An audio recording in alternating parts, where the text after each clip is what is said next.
আগে ভিডিওটা দেখেন, তারপরে বলতেছি।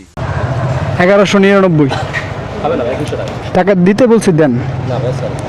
সরি বলার কিছু নাই। আপনার যদি কারো কথা বলার থাকে তাকে এখানে পাঠাবেন, আমি কথা বলবো। ঠিক আছে, যান। তেল দিচ্ছেন না কেন? দিচ্ছেন না তো আমাকে। আমাকে বললো যে দিবে না।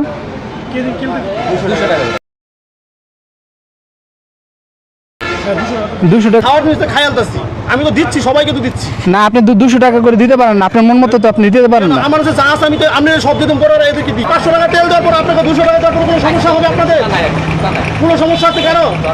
যদি সমস্যা না থাকে তাহলে ওনারা 500 টাকা তেল দিবে। আর যদি কেউ দেওয়ার পরে কোনো ইন্টারফেয়ার করেন, কোনো ধরনের এখানে কোনো ধরনের হট্টগোল করেন, তাহলে কিন্তু সেটা মাইনে নেব। সবারই তো আমি মিলাই দিই।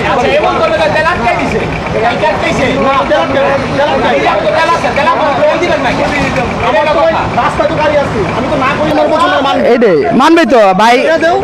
1199 দাও। 500 টাকা না না, 1199 দাও। দাও তুমি।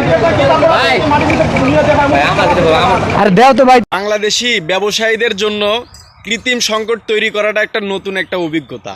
তারা আসলে কৃত্রিম সংকট তৈরি করতে পারলেই তাদের মুনাফা অর্জন। বাংলাদেশের ব্যবসায়ীরা কখনো শুধরাবে না।